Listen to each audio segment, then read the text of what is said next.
This is the news from Trekzone. Welcome to the news, your bite-sized podcast catching you up on the latest science fiction production info. Back into this podcast for the first time in 8 months. First up, our birthday. On July 10, 2003, I registered the Trekzone.org domain with Dad's credit card for a Year 10 IT project. What followed was 19 years of incredible adventures, and they're not stopping. Meeting the alum of our favourite franchise and eventually branching out to all manner of science and space podcasts.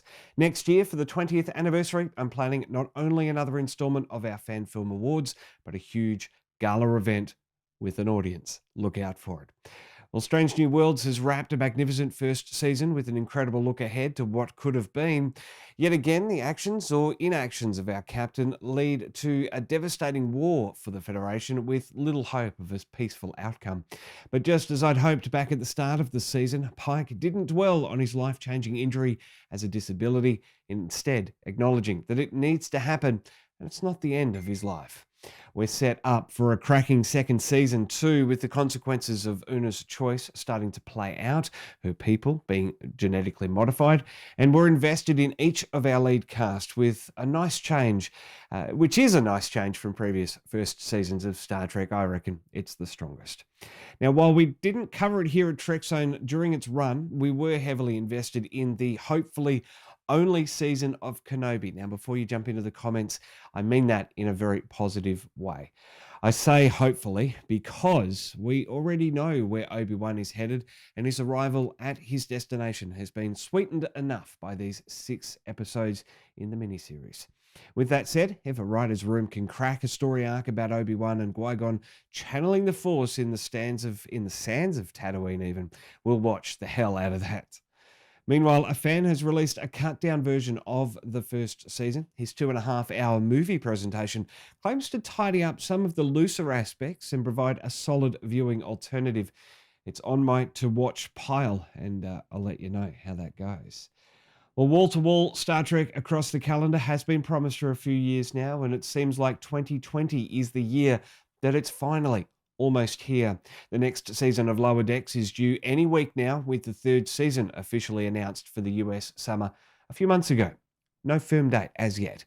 The official after show, The Ready Room, premiered a clip on a few days ago showing Boimler and Mariner at his family vineyard talking about how to exonerate Captain Freeman, who was, of course, taken into custody at the end of season 2.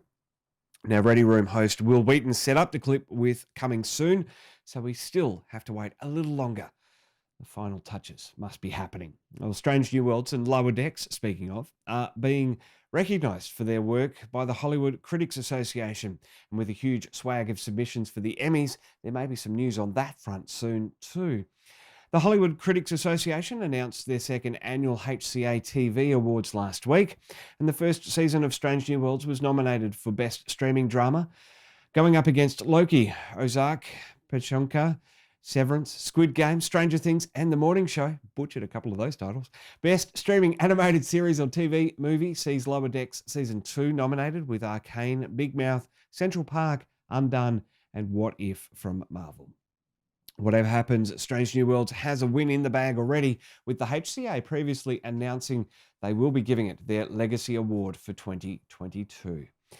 Back as an in-person event for the first time since before the pandemic, San Diego Comic-Con is back, and so is the Star Trek universe. Mark your calendars for July 23 LA time, with a huge Star Trek panel planned in the famous Hall H, where Picard, Lower Decks, and Strange New Worlds will be featuring an interesting selection of those series. Plus, a huge presence around the con floor with booths and pop-up experiences. I'll have a complete wrap on Trekzone when we get all the juicy details and a special edition of the news on July 24. In the Trekzone office, we've been doing a full rewatch through of the X-Files. It's for the first time for me. We've just wrapped season 10 with that incredible cliffhanger of the COVID pandemic, the kill all humans except the selected pandemic ravaging the world. Season 11 begins in earnest. And just finally, Trekzone membership costing less than a cup of coffee a month. It's available via the join button under this video on YouTube. For our podcast listeners, jump on to the trek.zone/support. That'll take you straight through to the YouTube sign-up page. Supporting me, grow this channel, get you first play access and behind-the-scenes goss on everything we're doing here at Trekzone. First play access and podcasts and plenty more. Do it today. Have my eternal gratitude and a shiny badge and my gratitude. Again, you get lots of gratitude. I am Matt Miller for Trekzone. I'll see you in the comments.